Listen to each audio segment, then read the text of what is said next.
Welcome all. My name is Kara Chine. I'm here on behalf of San Diegans for Gun Violence Prevention and also the youth organization Team Enough. My role is just to let you know that we are gathered here because we all share a common purpose. We're all deeply caring about those who have been devastated by gun violence. We honor them. We pledge ourselves to do what we can to prevent these tragedies from happening again and again and again. That's the great news, is that we stand here unified. We have community organizations, many different organizations, elected officials, the police, students, the press, because we care. Our city cares. And that's really good news. We can't stop fighting this, and we have to do it all together. The bad news is that the situation is still dire. We are here because so many people have suffered and continue to suffer the violence that we all desperately wish to eliminate. And so here we are to recommit ourselves to make this better. We're going to make this better for our city, for our own sense of peace. Mayor Gloria will tell you the deeper meaning of Wear Orange Day in just a moment. And we're super honored to have so many other people here to share with you their thoughts on Wear Orange Day. Congressman Peters, Stefan Abrams, we have city council person. We are also honored to have community leaders here today in the mix, like Pastor Sandoval and Bishop Bowser. And what I'd like to do is to encourage press after these presentations. These are brief presentations, but to find these people in the crowd and interview them one-on-one, because all have very valuable insight into this particular issue and the ways that we will be fighting it in the future. And thank you again for all being here. Next, we'd like to hear from Stefan Abrams.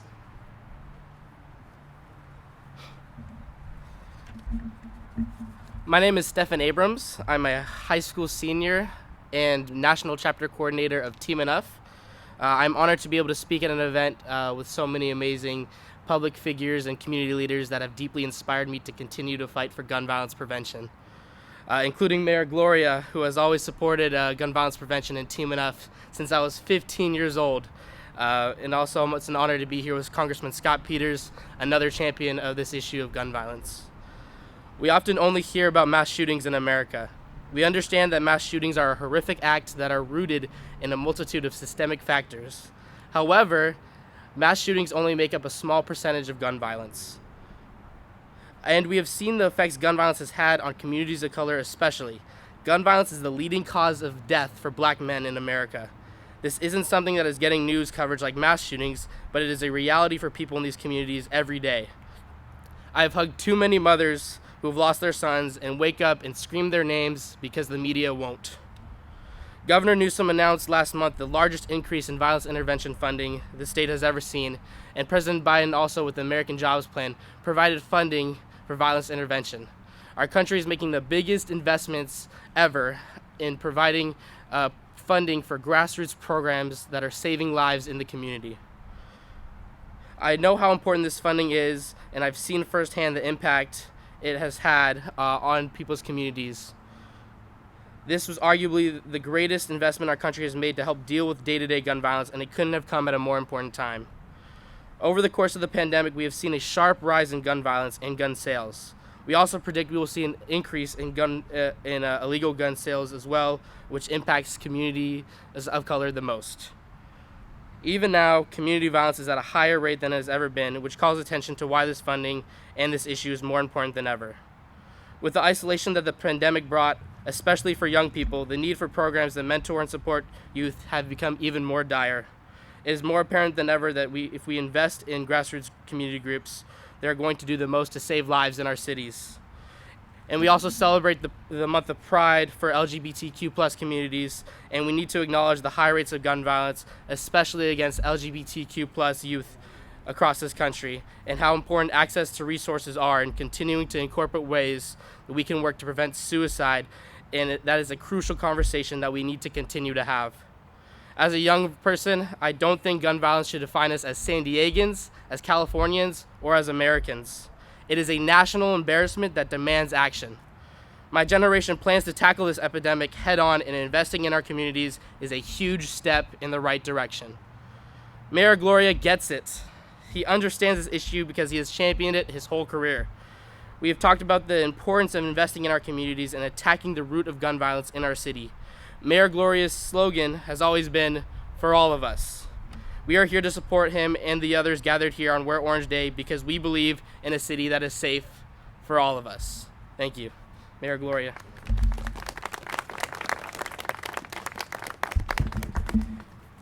Thank you, Stefan. He makes it sound like it's been going on a long time, but we've going back all to, when did you say, ninth grade? Yes. Yes, 4 years. All in good, 4 years is nothing to some of us old timers, right? But I would say keep an eye on Stefan in terms of what he's going to do for this community, but he's already doing so much for San Diego, for California, and on this important issue. So thank you, sir, for what you're doing. I appreciate you very, very much. I'm pleased to be here this morning. I thank you all for being here. I'm joined this morning by Congressman Scott Peters, the council member who represents the district we're in today, Sean Elo Rivera. We also have some representation from our North Coast. Councilmember Kelly Harless from Solana Beach is here. Our Police Chief David Nisleit, San Diegans for Gun Violence Prevention, Team Enough, Moms Demand Action, the Brady Campaign, March for Our Lives, the Community Assistance Support Team, and other community members who simply wanted to be here to show their support for this cause and to say no more to needless violence in our community. And I'll tell you, as mayor, it makes me proud to see so many San Diegans gathered here together in solidarity. Across the nation, people who care about their communities are wearing orange today in order to raise awareness about the need for gun safety. And I want to tell you about where this came from. It started about 8 years ago. 15-year-old Hadiya Pendleton was standing in a park in her neighborhood in Chicago with her friends after completing their final exams for school. Now, I can imagine what they may have been discussing. We all were there once, right? High school students commiserating at the end of a school year. They're probably talking about the highlights, the lowlights of the school year, maybe talking about whether or not they passed that exam or not. We'll never know quite what they were discussing because while they were standing there, Hadiya was shot in the back and she died. Her life was stolen due to the senseless gun violence that is too often found in communities across this nation. And her friends now chose to start the Wear Orange initiative in her memory. And since then, orange has become the defining color for those of us who believe in gun violence prevention.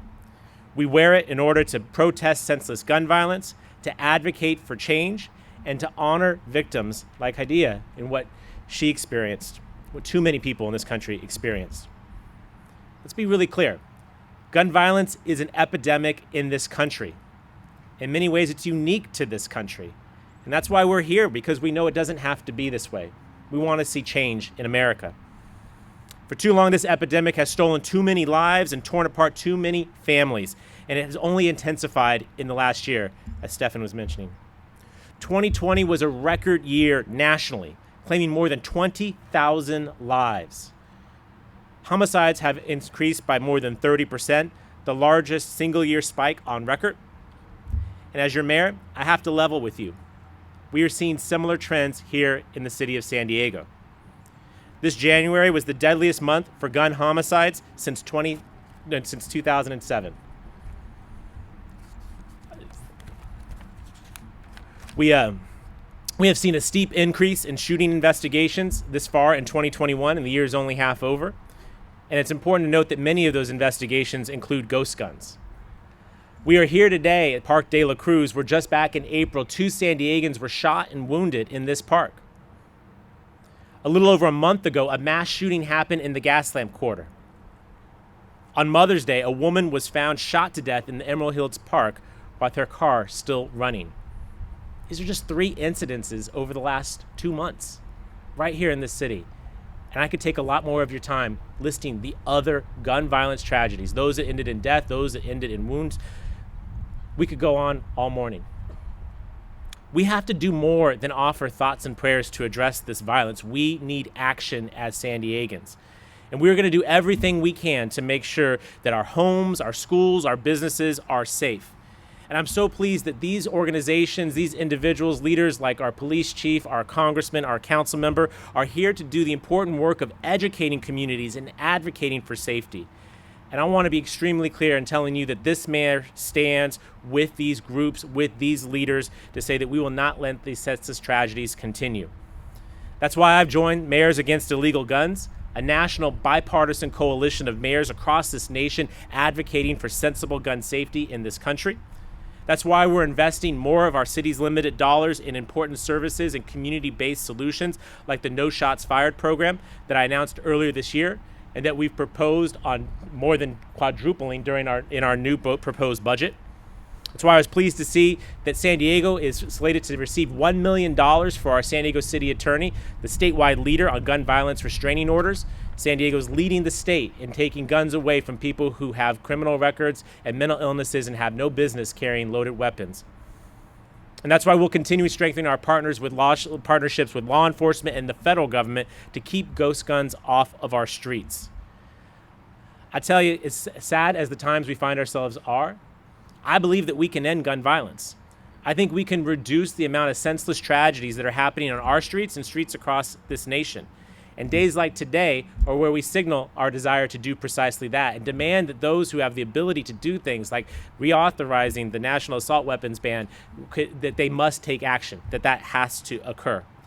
And in furtherance of that effort, I'm pleased to be here today to present a proclamation declaring today to be Gun Violence Awareness Day in the city of San Diego. And so, Stefan, maybe if I can give this to you as a current generation of leadership and the next generation of leadership in this city. I won't read all the whereases. No one likes that. Pro tip to any future politician, don't read them all. No one wants to hear all that.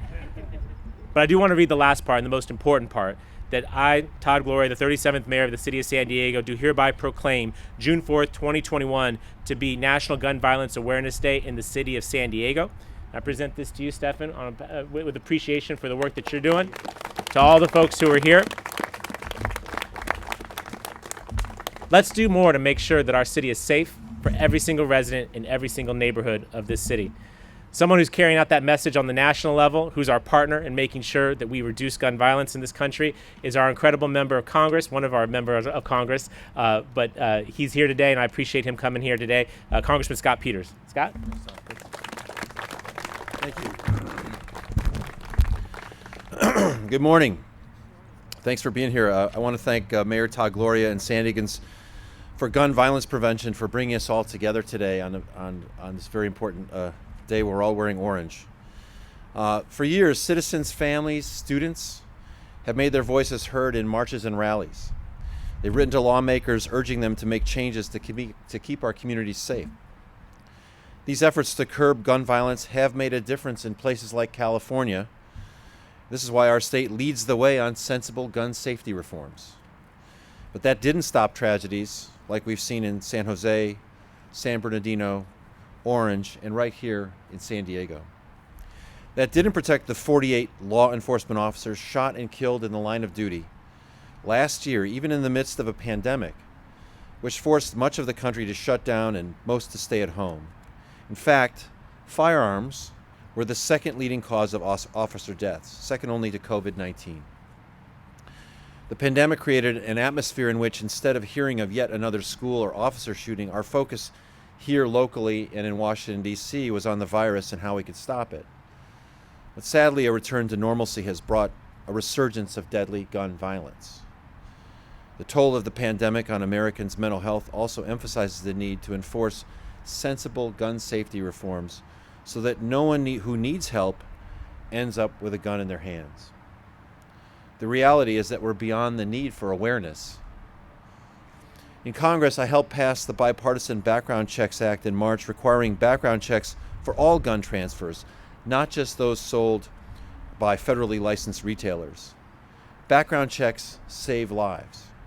They prevent felons and domestic abusers from easily obtaining a firearm.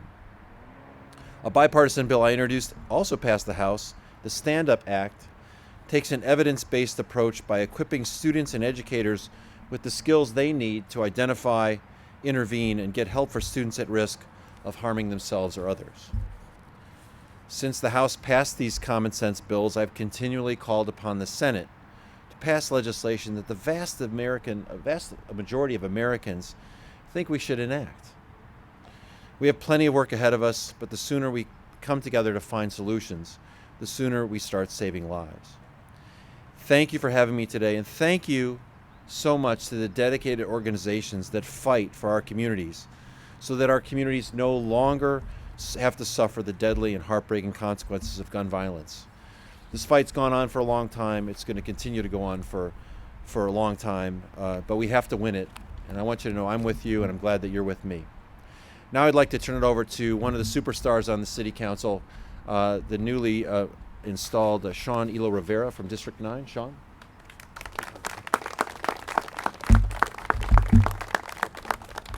Thank you, Congressman, and thank you for your leadership on this issue. It's your work on this issue in particular is one of the many reasons I'm proud to have worked for you.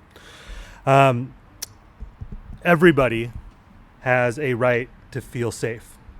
It's a basic need, and its presence or lack thereof has an essential role in determining whether a person will reach their potential. Unfortunately, America continues to choose, and it is a choice, to allow gun violence to rob people, especially young people, of that feeling of safety we all deserve.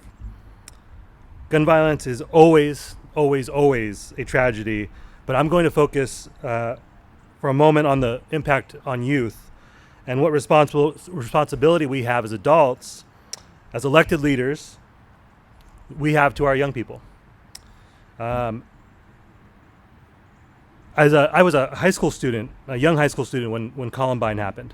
And since that time, an entire generation of young people have been born and been victims of gun violence, from the babies at Sandy Hook to the tragedies at Newtown.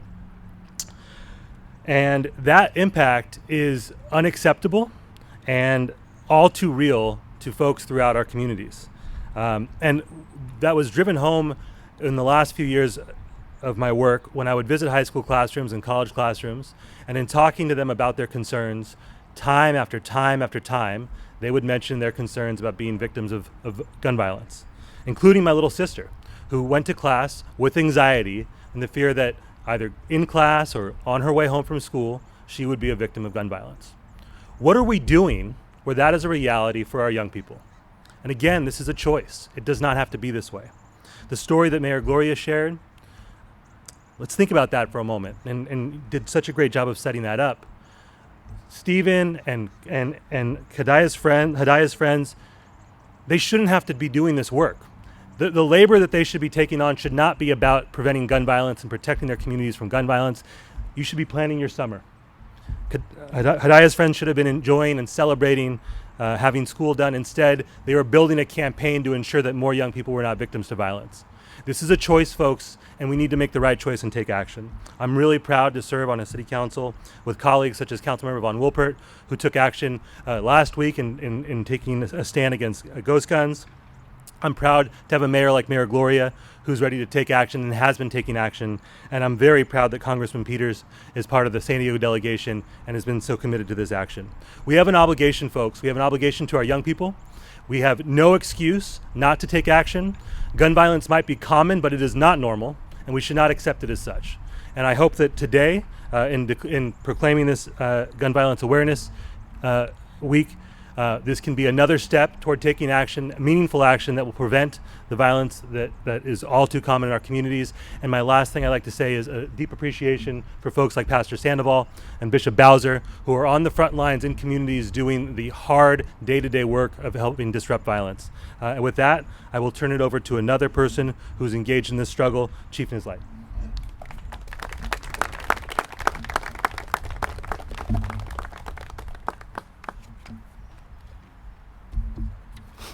Thank you, Councilmember Elo Rivera. As everybody said, and I appreciate everybody convening today, I appreciate Mayor Todd Gloria, Congressman Scott Peters, and everybody from the community, to include Bishop Bowser and Pastor Sandoval and everybody from all the different groups. As we've been saying today, gun violence is on the rise in our great city, bringing untold pain to victims and their families. And I want to just kind of talk about that point for one specific reason. I want to bring up two incidents that occurred last night. The first occurred about 7:30 last night in the area of 40th and Alpha, where a 29-year-old male was shot once in the face and once in the hip. And then last night in this very park at about 10:30 last night, We had a pursuit that terminated in this park for someone driving while under the influence. Person fled on foot and tossed 2 ghost guns in this park that were both loaded that we recovered. That just tells you what we are seeing on a daily basis. And I want to just kind of go through what we are seeing as a police department. And I was just in Orlando, Florida with all the major chiefs from across this country, and we're all seeing the same thing across this nation. But between January and April of this year, there were 89 non-fatal gun shootings in San Diego. That is a 112% increase compared to 2020. Our officers have responded to a 24% more calls for service reporting shots being fired in our neighborhoods than they did last year. Also, our officers are recovering more ghost guns now more than ever. Case in point, last night with 2. So far this year, we have recovered 178 ghost guns. We're almost at the total. We haven't even gotten through the first part of the half of the year, all of 2020, where we recovered 210 ghost guns. So folks, ghost guns, gun violence is a major problem in this city that we need to address, and I appreciate everybody being here. Also want to talk about our officers are contacting more and more people who are prohibited from owning or possessing a firearm due to them being criminally involved or mental health than we ever have before. I want to let you know your police department is working around the clock in all neighborhoods to prevent gun violence, but we need your help. If you see something, you must say something. I'm very appreciative when groups come together with the one common goal of public safety. I want to talk about an event tomorrow. Tomorrow there's a gun buyback event in the Encanto neighborhood. This is a no questions asked event. Officers and deputies will be on hand on site to collect all unwanted firearms in exchange for a gift card or a skateboard. This gun buyback event is a collaborative effort between the United African American Ministerial Action Council, the Training Center, the San Diego County District Attorney's Office, the San Diego Sheriff's Department, and the San Diego Police Department. That event is being held tomorrow morning at 8 o'clock at 6020 Atkins, which is the Southern Baptist Church. I encourage any community member who has an unwanted firearm to please come to that event. And efforts like this today and tomorrow will definitely help us curb gun violence. We all need to be in this together, law enforcement, the community, everybody. And so I'm very appreciative of everybody being here today. Thank you.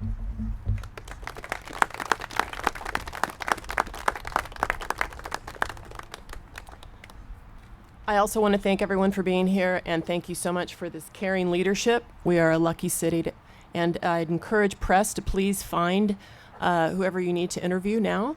There's a wealth of information that can still be garnered from these people. So thank you so much for being here, and that's it. Thank you.